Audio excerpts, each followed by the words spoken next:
I grew up on South Padre Island, been to beaches and marine life and all my life, okay, and I love beaches, and I think I helped found an area called Beach Sciences. And so, and that was a need because we didn't feel that the state of the art was adequate enough to protect visitors and swimmers and bathers and skiers and from the beaches of essentially the Great Lakes, okay? But what I will be using stuff from the Great Lakes, but everything applies to the beaches here, and we'll look at Charlotte Harbor as well. So in a way, this is my last 20 years of activities. Most of this data, not all of it, is stuff that I generated for EPA and CDCs and the regulations that we have today. We at universities and agencies help build these regulations through what they call epidemiological studies. Okay, are we at the state of the art? Not even close to where we need to be. Are we getting there with DNA technology? Someday we'll be able to get away from these indicators and talk about the specific salmonella or vibrio themselves, okay, and not depend on a imperfect indicator. But this is where we're at in Florida today. Okay, I'm going to talk a lot about Charlotte Harbor's closest public beach, and that's the Port Charlotte beach complex, okay? And that's where a lot of the data is. Unfortunately, I can't bring you up to date. I stopped analyzing it 5 years ago. But here are 2 beaches, okay? Now, the federal government, through the Healthy Beaches program, gives the state of Florida money. And the state of Florida does not give it to DEP. They give it, not DEP, Florida EPA, I think.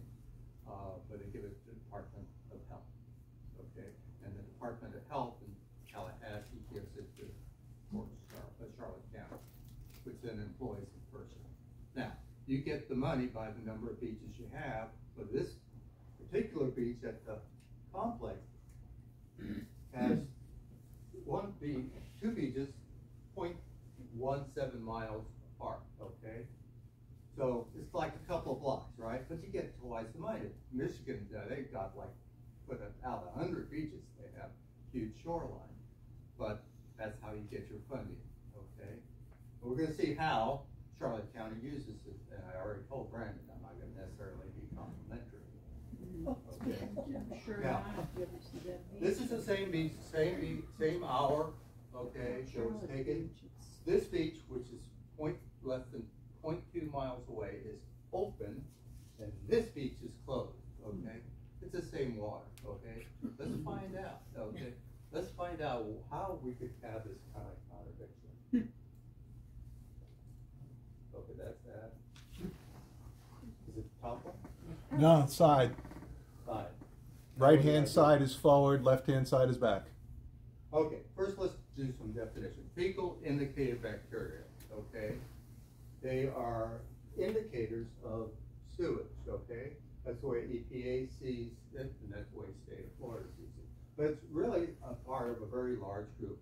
Now, as we go into the circle, we're going to discover different indicators. Originally, it was coliform bacteria, just any coliform bacteria, which included these groups here. And then they found out that this stuff comes from everywhere and was not necessarily definitive of bacteria. So they switched out, and in fact, a lot of places in Charlotte County, depending on where you're at, for instance, drinking water or some river fresh water, will still use this fecal coliform. And the state of Florida is one of the very last ones to figure out that too was not a good indicator of fecal material. So for freshwater, they went to E. coli, okay? Now we'll talk about E. coli a lot, but when you think of E. coli, you think of pathogens, okay, 0157, which really makes you sick, you know, hamburgers and contaminated food, and going to a foreign country you're not used to it. And indeed, but it's only a very, very, very, very small. The kind of E. coli that I'm going to be talking about is largely non-pathogenic. It's just an indicator. Okay, so 99%, 99.5% of the E. coli we're talking about is harmless. Okay, but for marine, so this is what E. coli looks like. Okay, that's the freshwater standard, and this is enterococci. Notice it doesn't have a capital letter. It's not italicized because it's a part of a group, a large group. Okay, it's not a genus. Okay, there is an enterococci genus, but this can be any of that group.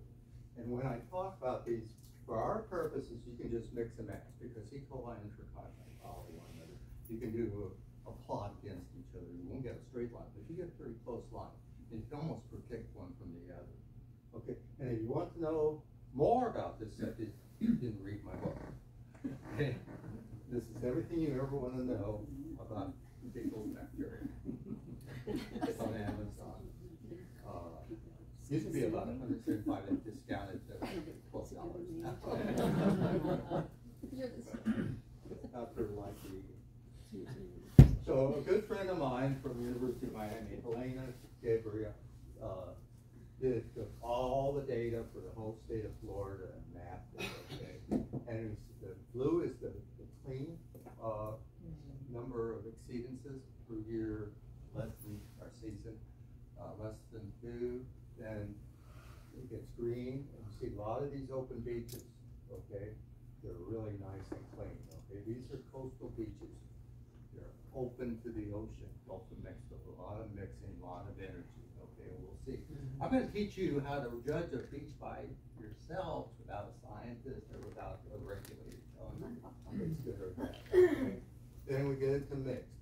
Okay, and we have that's 3 and 5 exceedances per year and so forth with red.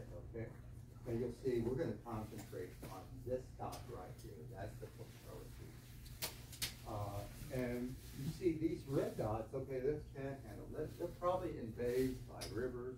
The panhandle area does not have this open circulation that the Atlantic and Gulf Coast does.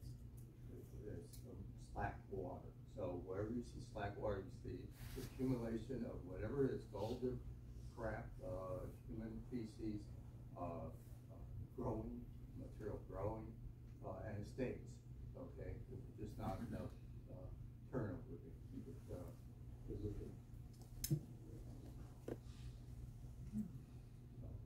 Low energy, okay, not a lot of surf, not a lot of circulation, and shallow slope, okay? Okay. These are various pictures from around the world, and we're talking about, this is a vogue thing, talking about ecological services, all the things, and we talked about it today when we're talking about history, okay? The fisheries, the recreation, the quality of life, the tourism, all that stuff is services that the ecology provides us. And you can see it's, you know, and it's all dependent on this. That's why I asked Jennifer that question on good, clean, cold water. That's what some seekers want, right? We all want. But what we get, unfortunately, is disservice, ecological disservice. And we have this is, and we have the same stuff. This is from Lake Michigan, trying to clean this up with beach combers, and you can't. Okay, dead loons, gulls eating dead fish, which are feeding on the grubs, which are then you're going to get the gulls are going to die from botulinum, and then the other gulls are going to eat them, and then suddenly you have mass mortality of birds. Red tide, this is our stuff. Blue-green algae, this is our stuff. This is loss of seagrass, which is, you know, the best real estate we have to offer for our organisms in the harbor. So what are these new regulations that we're living in? Okay, this is for marine water. If it's under 35 enterococci per 100 milliliters, it's considered clean. Okay, they take it, we take our sample, we take it to the laboratory, they either filter it or they use this optical way to determine amounts of bacteria. More than 35 kinds. Our cells, it doesn't matter, per 100 mils, the beach is open. Then you get a warning sign between 36 and 70, and poor, that's when you get the closure here, 71. Okay, and jurisdiction dependent. You go to Canada, Ontario, for example, they cut off, or most of the European Union have the same. Okay, whatever country we go to, they have their own program. And they're down here.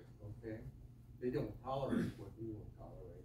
So it's a matter of just all the EPA is saying to the state is these actually, this is state, these are Florida's.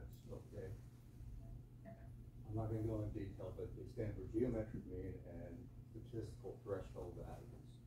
Okay, so that's what determines whether it's safe or not, according to the US. Okay, so without going, actually, I did this graph. I had one slide. I took 40 minutes on this, and this all I presented was this one slide. This is a synopsis of 20 years of research, and what we're looking at here is a stream with the different sinks and sources of E. coli or enterococci, inactivation, reactivation, sunlight. The bacteria are high in the morning, then the sun comes out, the UV light kicks them back, and then they recover overnight. So you have some diurnal cycle. Okay, so if you always tell people, if you want an open beach, I can tell you exactly where to go. You have to go to a certain depth, you have to do it at a certain time, and you have to do it in a certain wind condition. I can almost tell you. And then when I do, sometimes like the city of Chicago, Milwaukee, or Los Angeles will do that. They'll sample at the most opportune time, not necessarily when the swimmers are in. You have deposition, you have resuspension, you have non-human in place, you have stuff, even in the forest. You get just forest litter is growing this indicators. This thing is supposed to be telling us about the fecal material that's actually growing in the leaves. We have numbers like 1,000 times more than the state will accept for swimming coming in from the forest into the streams. And then that's all transferred to the lake. Again, resuspension, deposition, laws, exportation, importation,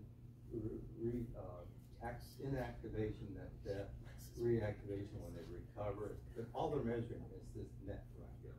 Foreshore sands. Okay, we're going to talk about foreshore sands a little bit more.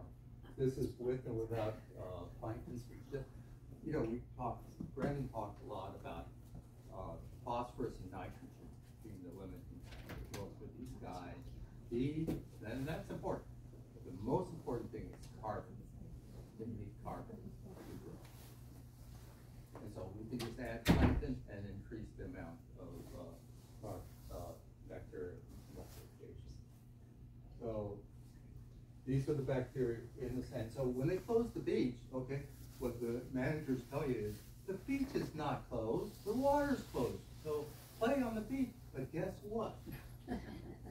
The bacteria in the beach is at least 10 times higher, to 100 times higher.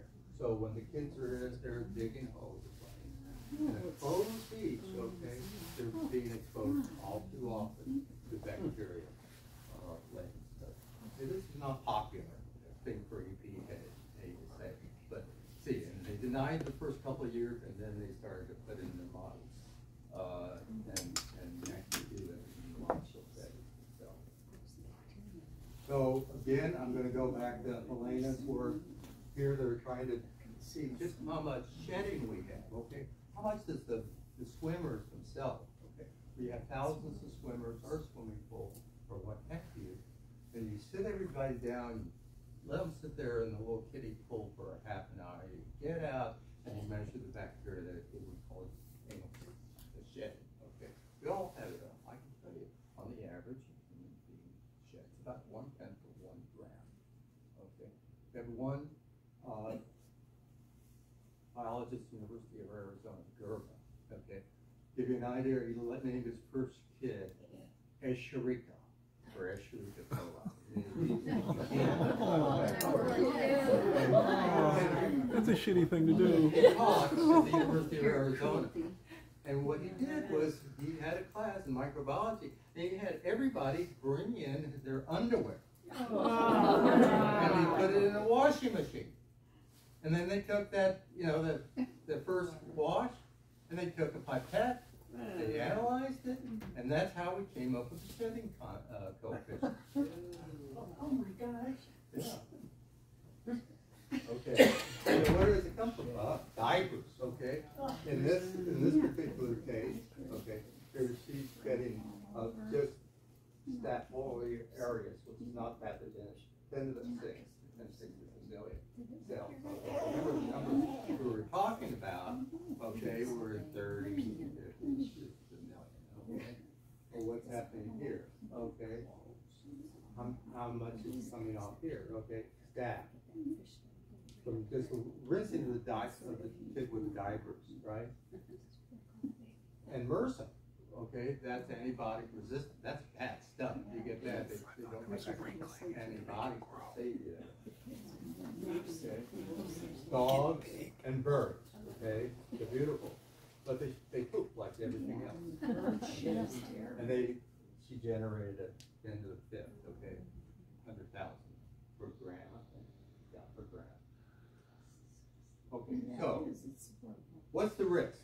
Okay, if it's human sewage, it's very high. Okay, why?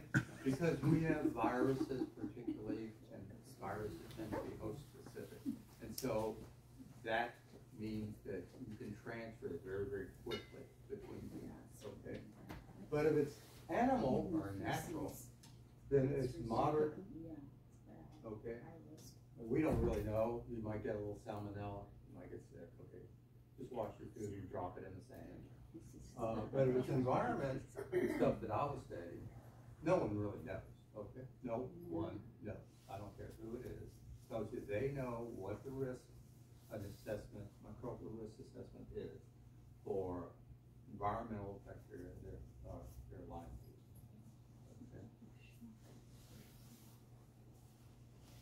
Okay, so one of our jobs, and whether we're going to do this for PGI, okay, that's one of the things we're doing now, is because they've gotten a non-attainment one, we have to find out, well, is it valid? Okay, was this basic determination of non-attainment fecal indicator bacteria valid or not? Well, yeah, that's what scientists do. We challenge. And if it is, where is it coming from? Okay? And the whole science of source identification is very difficult and very immature. Okay? There aren't a lot of people that can do that. Sanitary surveys, but they can come from birds, these are all known sources. Sewage, they come from sand, and one of the tools that we use, the most modern tools, is DNA analysis, fingerprint. Okay. So, I do sand. I've done sand most of my adult life. Pods or bacteria. So, I see sand, I love it, and I say, okay, here's possible habitat. So here's what they call a regression line where we're tracing E. coli in the sand versus E. coli in the water. You see there's a good relationship. Okay? Well, it comes out that about 40–50% of all bacteria in that water along the shores that we encounter are coming in from the sand. At night, hopefully, either tide can be in or out. It's more complicated with that. But the ocean breeze has slowed down. The bacteria are being deposited in detritus. All these bacteria are associated with detritus. They're not free swimming. They're on particles. They're settling along the margins. And then when the morning breeze comes up, it back up and into the water column. Okay? So, and that's how it's a cycle, and then it goes back and forth, especially in a cove situation where it's like a hotel in California. You can get in anytime you want, but you can't ever check out, right? Well, source that made the news. It makes news and citations, not citations, but reporting our states in USA Today, New Times, National Geographic. Yeah, so that was a lot of citations for the papers. I don't count news reports as citations. And so we went from sand to the algae. Okay, so I'm walking the beach and I'm looking at where's this stuff coming from? I'm gonna pay me a lot of money. Tell them where it's coming from. And I said, like, algae. Alga. That's what they use to make texture plates. Yeah. Gel. This is a good spot. Okay. And so we looked at that, and what we found, these are just pathogens in that algae. Okay. And we have the same problem here. In fact, I could superimpose this on Charlotte Harbor. You wouldn't be able to hold it. The only difference is this predominant one. So you had Slendia, the Cape Davis, but it works the same way. It's not good stuff. Okay. It's enough to close the beach. It's enough to make you sick. If the smell doesn't get you, and the algae don't get you, and the BMPs don't get you, the bacteria will. So that's like slack sand instead of slack water. Yeah, it's slack sand. It's stranded algae. You'll see it with along the coast with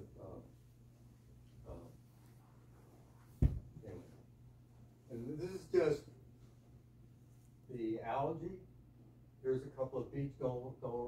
This is infrared photography, gulls and sand. There's not very much here. You have to get down to the wet stuff. It has to be slightly moist to get to the bacteria. And it'll stay year round. I've gotten it 30 meters in core samples below Lake Michigan. And this is fresh stuff, and we let it incubate. And this is what happens over time. Okay, now we're getting 100,000 of growth. Okay. This is at 24 hours of just sitting there at 25 degrees. And what happens, okay?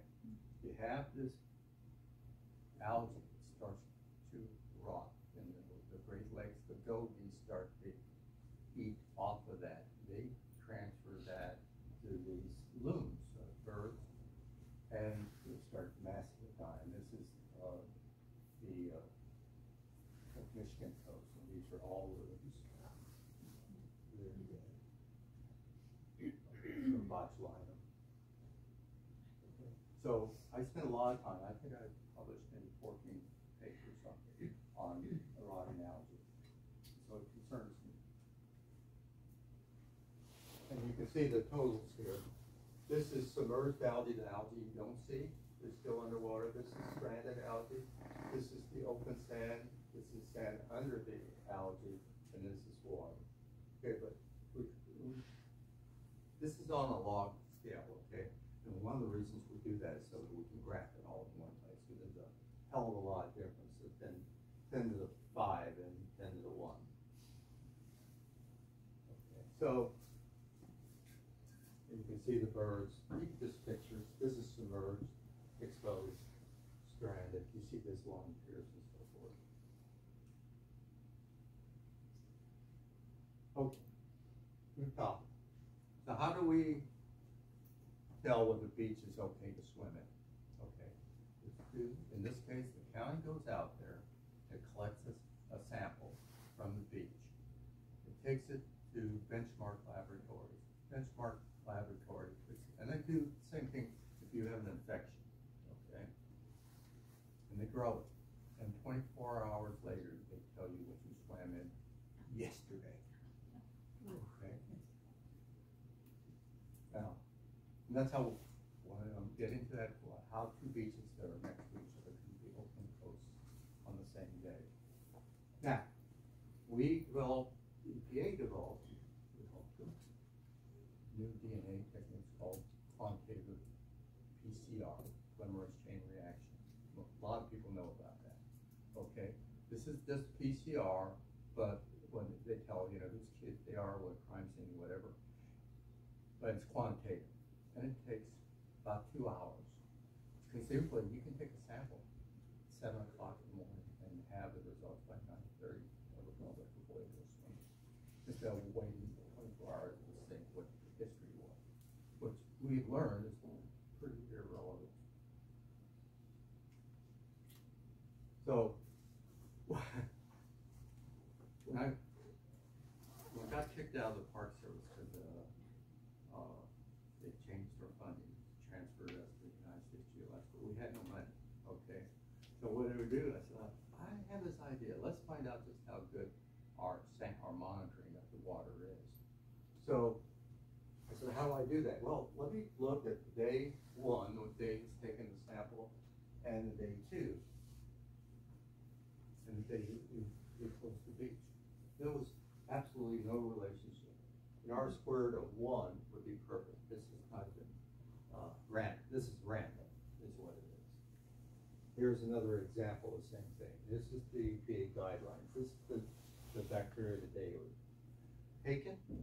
This is the bacteria the day it was closed. So according to science, it's safer to swim in a closed beach than it is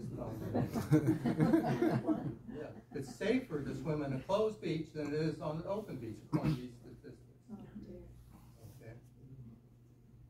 Now, if it closes twice, that's a different story. If it closes 3 times in a row, that's a real different story. It means we have a trend, we have a pollution event, a real pollution event.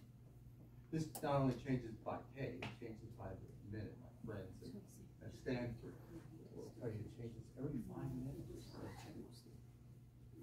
It's so variable, like the wave, without the wave, and so forth. Sure. If you get a value above the threshold criteria, which would trigger a beach closure, does that force more frequent sampling? Or Can I hold that? Okay, because I want to talk about that. Okay. Theoretically, The yes. marina. Okay, we'll see what happens in practice. One solution is to come up with mathematical models. Okay, but the computer, give it temperature, give it the waves, give it the wind direction, give it the turbidity, give it all the last rainfall, and put it all in a barrel, and tell you what this is. And we did that. Okay, we developed this for the lakes. Okay, swimming advisory forecast estimates are safe. Okay, with the community. We come up with a title like that, and publish it as we go, which is near real time. There are other models that we can use that are more mathematical. This is an empirical model, and we published that and other things. But this was particularly valuable because we stood in one spot. Okay. And we took sample after sample after sample in that one spot, and then we moved at other people 10 meters apart doing it. And what we found was, and again, go back to that first slide, how one beach can be open and the other one's not, that you had to get, I think, 12 samples in order to get 70% precision. 12 samples, not one sample, not triplet, okay, but 12 samples to just be 70% precision. Very, very difficult. Now, number of samples. This is the Charlotte County. These are the number of samples they took in a year. You can see there was a rapid rise because I believe they were taking everything triplet. Okay, but sometime, I don't know whether they cut their funding or they just decided what's the minimum they can get by with. These are the number of samples they took after 2013. So instead of making it robust, remember, I don't know where I know they get a substantial amount of money through US EPA, but I don't know what caused the reduction in the number of samples. What we do know is the more samples you have, the more protected you're going to be, the more confident you are in the data. Okay, so let's see how we match up against beaches across say, Sarasota and Charlotte County. I have Lee County here as well, but I'm not showing. Where are we? Okay, oh, look at that. Okay, anything with a star are county. Inglewood. Wow, the lowest. Okay, Inglewood, again, lowest. Inglewood. Okay, 3 beach sections that they use. Very good beach. Okay. Minnesota, pretty good. worst beach in the Yeah, county, Port right? Charlotte, dozens of Yeah. places. Yeah, Port Charlotte west and then followed by east. Now the difference between west and east is very, very important. Okay, even though it seems like a very small amount, it's very important. Okay, and then just another way of looking at it, here are our beaches and their beaches, Port Charlotte beaches, and this is the advice, the warning, not the closure. And again, same thing, no percent exceedances. Okay, now, here's real logic, okay? What are your chances of swimming in a beach that should be closed? 50-50. No, it's actually much better. 12%. Okay? So that's what that is, what you're dealing with. That's not bad, okay? I mean, in a lot of freshwater areas, it's 20%.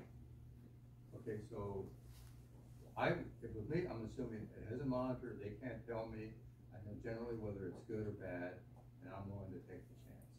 And there's a trade-off between enjoyment and risk. Swim at your own risk. And we talked about this, the high energy beaches are going to be cleaner, the high berm, low energy. And so I'm teaching you how to make these judgments by yourself. Okay, let's go to the chart, the beaches, okay? Now, I'll go back. But these are the two beaches we're interested in, right?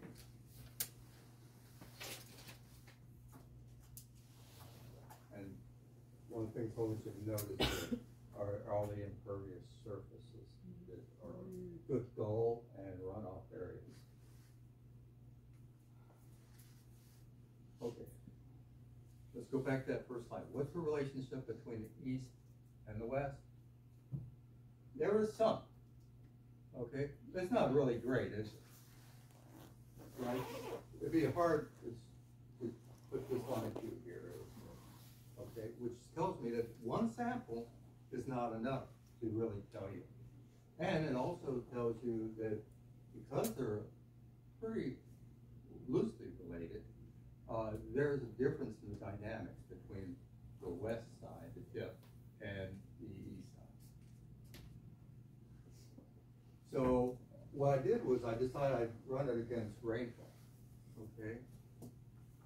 These are the months, okay? Tell me the difference between these months and these months. High rainfall. Right, rainfall. You don't see that kind of regression, of course, looking at two groups, okay? Makes it easier to draw a line. Yeah. I said, okay, well, where's it coming from? Well, there's runoff, gulls love that, all kinds of other things, anything, and remember I told you from litter, debris, air, all this, particularly the one at Ponce de Leon, the entire parking lot area goes out both ways. Okay, so this is a good source, and I want you to look. Oh, I think it's this picture here. You can see people here swimming. We go into that, and then the more outfall from the drainages, which is that little sailboat area. Okay, so people come to the beach. This is just right off the parking lot, right? Just to the left is the pavilion. And what does it say? It says, no dogs on the beach, no pets, right? You know what dogs like to do on the beach. And if the beach is too hot, the last 2 weeks, they only sample every 2 weeks. Sometime in the last 2 weeks, they got exceeded. Okay. I have to modify that. If they get an exceedance, then they do sample the next day. And they keep sampling it until the whole fits up. Okay. So, here we go. This is right by the sign, okay? Dogs, kids on the beach, and barely playing right at the edge. Dogs can't read. This sign here says no pets on the beach. Same. You should be peeing on the sign. One leg up. Yeah, one leg up. Shake it off. And then this is our famous blue-green balloons that end up on the beach. And this is what they now call Datus Lingia. Now they've got all this DNA molecular stuff that is splitting up all the new names. Okay? These are two kids at Port Charlotte Beach. Now, this is old rock. When you walk down, you'll see it's real spongy. All that is dead, anaerobic, decaying green greens. And this is two kids that are fully supervised, really informed. And because it's the closest thing we have to an inner city beach, they're not going to Ingle. You know, people that don't have transportation that are economically challenged and not necessarily well informed, are not going, you know, to South Beach or whatever. Okay, and so there is a social justice issue here in my mind. Okay, and before I give you your break, Florida water, right, equals quality of human life and wildlife. People monitoring not the state of the art as it is today. Okay, it's not reliable. It's not good for notification to the public. There's, as you can see, not very good compliance, and it's inadequately applied the criteria. We don't know where it's coming from, and it's under budget. So we need better techniques, better science, and increased management and attention to it. Most Charlotte County beaches, they're coastal, they're good shape, but Port Charlotte needs help. Okay? What is HAB? Oh, thank you. Harmful algal blooms. That's supposed to say that. That's the blue greens, that's red tide, and other algae. Degradation of water and aesthetics. Thank you.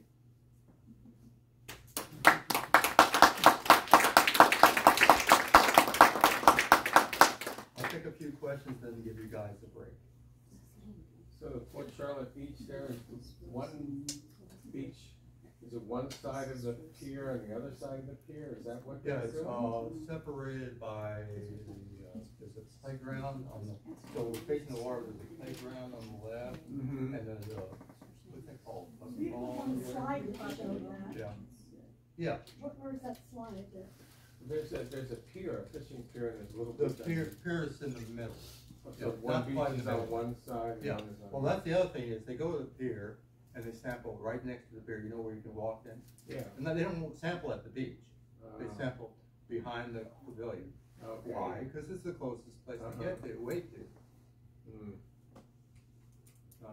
Where's that?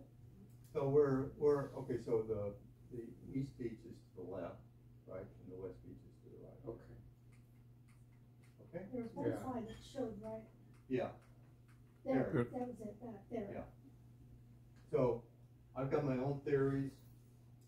It involves boaters coming through this channel. I think they're coming too close and too fast, stirring all that stuff up. Remember, it's on the particle, so you're kicking it up. That it has to do with Spring Lake drainage and Peace River drainage. Confirm them. Working right here. This beach is cleaner than that beach, and that tells you a whole lot. And there's also these non-point sources we talked about, this parking lot. So, in my mind, we need to move this out. We've got to stop having boating.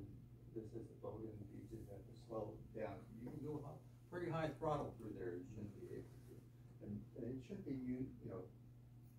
shouldn't be that close to a swimming beach, and that would help a whole, in my mind, help a whole lot. So would you dredge it so they can be out Yeah, further? we're Because gonna that's move really the shallow. channel out. And assuming that the grass is are tolerant in it.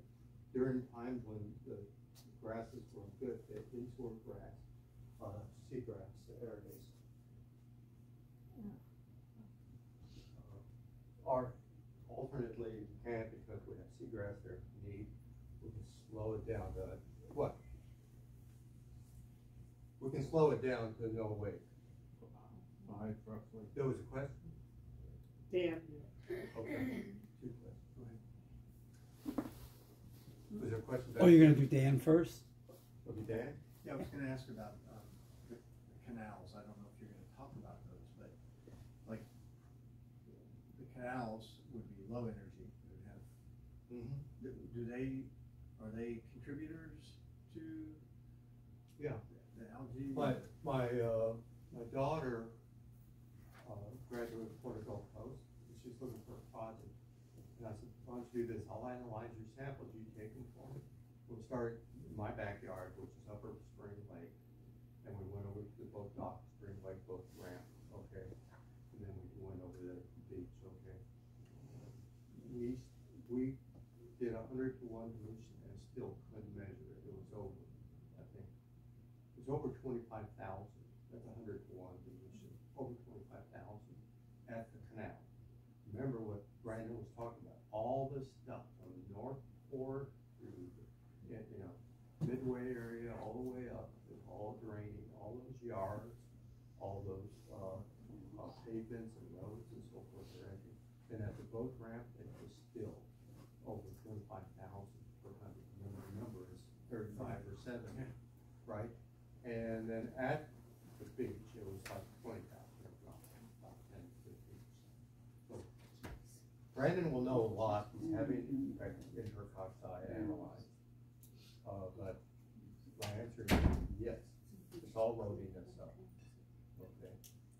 Now, not all canal systems are alike, and that's why we're taking a particular look at PGI, because there's a big difference between the canal system and PGI and the canal system of Spring Lake and North and Mid County. What's the difference? Well, it has to do with the amount of drainage, okay? We're gonna talk about that at the beginning of the next lecture, okay? But it's the complexity, how many canals connect to how much, and how much is the drainage area. The larger the drainage area, the more loading you're gonna get. And we'll talk a little bit about that just at the beginning of the plankton, so I wanna recap and encapsulate what Brandon talked about. Because he's not gonna, whatever reason, he didn't do a whole lot on canal hydrology and stream hydrology. Okay? Yes. What does algae need to grow, speed up, and slow down? Well, right now, what's limiting for algae is the amount of nitrogen to make amino acids, and amount of phosphorus, depending on the conditions, to make lipophosphates and to make ATPs, energy. Very, very, very essential. But there's more than enough of that, okay, in the algae and in the soils and potatoes. What's limiting them is a little carbon, okay? They need the carbon to make the sugar. Say that again. They need the carbon to fix the carbon dioxide, right? To make sugar for photosynthesis. So they're carbon limited. The ones I've been talking about. That's what the algae need. I think I'm mixing I guess the answer is algae need phosphorus and nitrogen. Needs carbon. Yeah. They're not, most bacteria are not limiting unless it's cyanobacteria. Yeah. So you said though earlier that the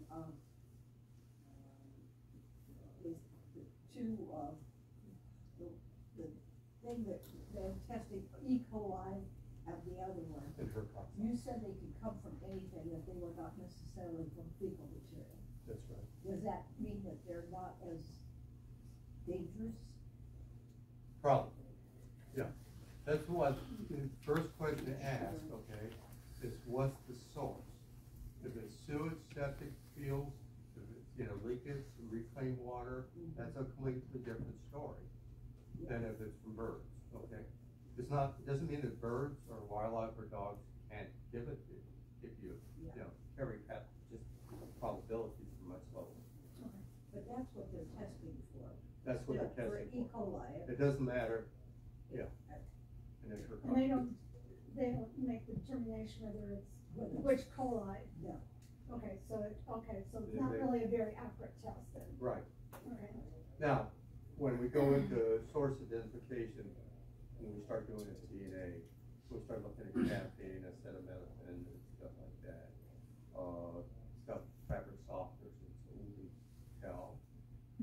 Poliovirus, we all carry particles of polio from our shots and so forth. COVID, over COVID, I kept getting cited on COVID stuff, okay, because they're using the same techniques to tell what the COVID loading is in a community in a school over the DNA. Now, once you get to the next level, where we've got this non-attainment level, then we need to start asking where they are. So when the Freedom Swim comes up on July 3rd, how do I know if I'm safe or not? I went last year and then Richard, not Richard, Bruce told me, oh, you shouldn't have gone. I think it was 2 years ago we said, like, we talked, we did DOH and we told them, I don't know if it's like. Yes, looking at your picture there, you can see how the pier has affected the flow of the water along the beach and the deposit of sand. Yeah. Has anything been done to see if the difference in bacterial levels may be due to that pier? No.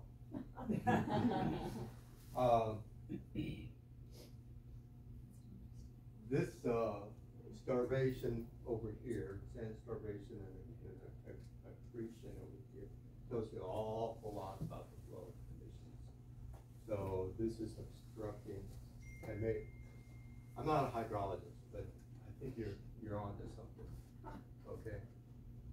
Piers and jetties really do make a difference. Bruce, yeah, but now just to put a reference point on all this, on the left is the worst beach in that study. On the right is the second worst.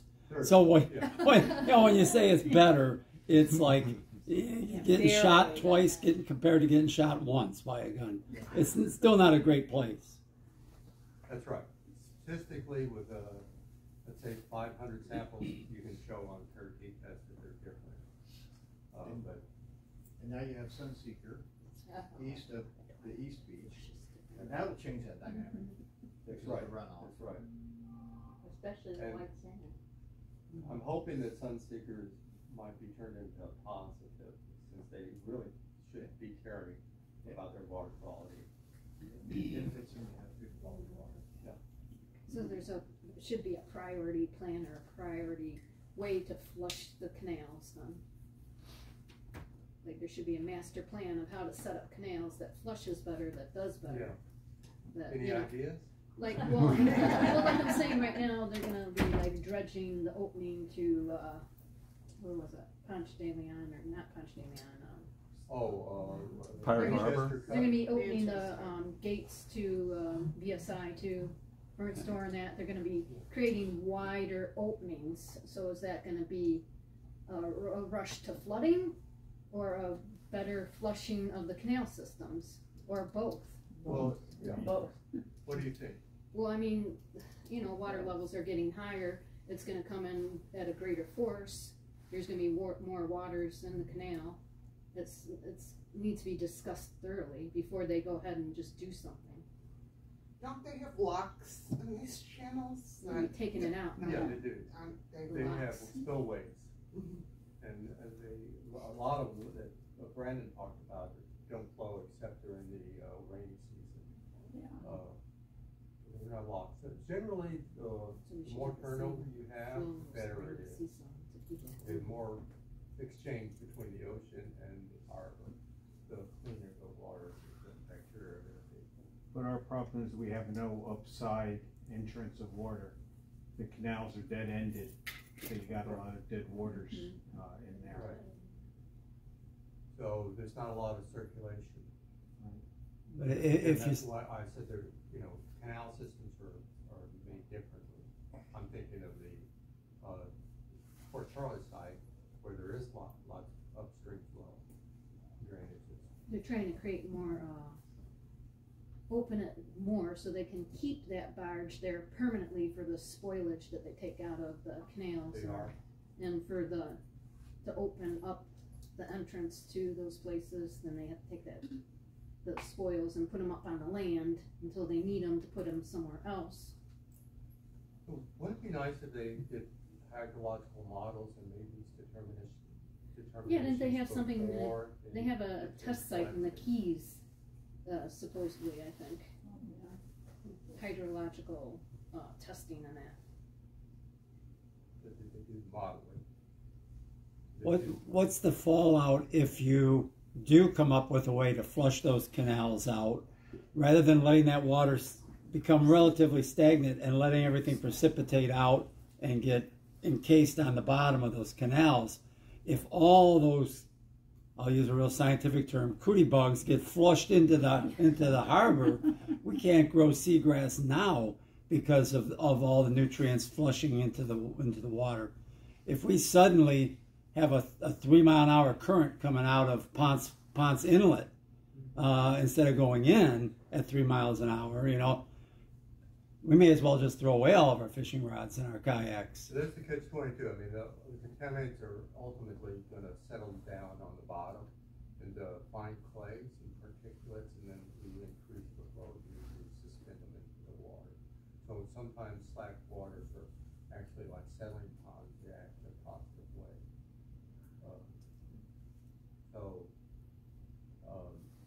And the other thing is, when someone asked me, did we do a good thing or do we do a bad thing when we opened up PGI canals to the Alligator Creek? And it might, on surface, be good, but on the other hand, the Alligator Creek is also non-attainable. So we're not bringing in the freshest water we can, and even though we are increasing the circulation.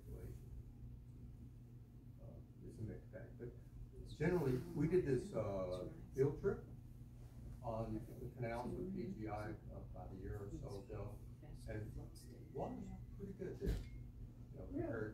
You know, compared to the Port Charlotte side. Yeah, the water quality is better, but it's a faster flood stage to enter into our canal system. Unless we have gates at the entrances, but that's where they're putting the barge for the spoils. So I'm going to give you guys and thank you.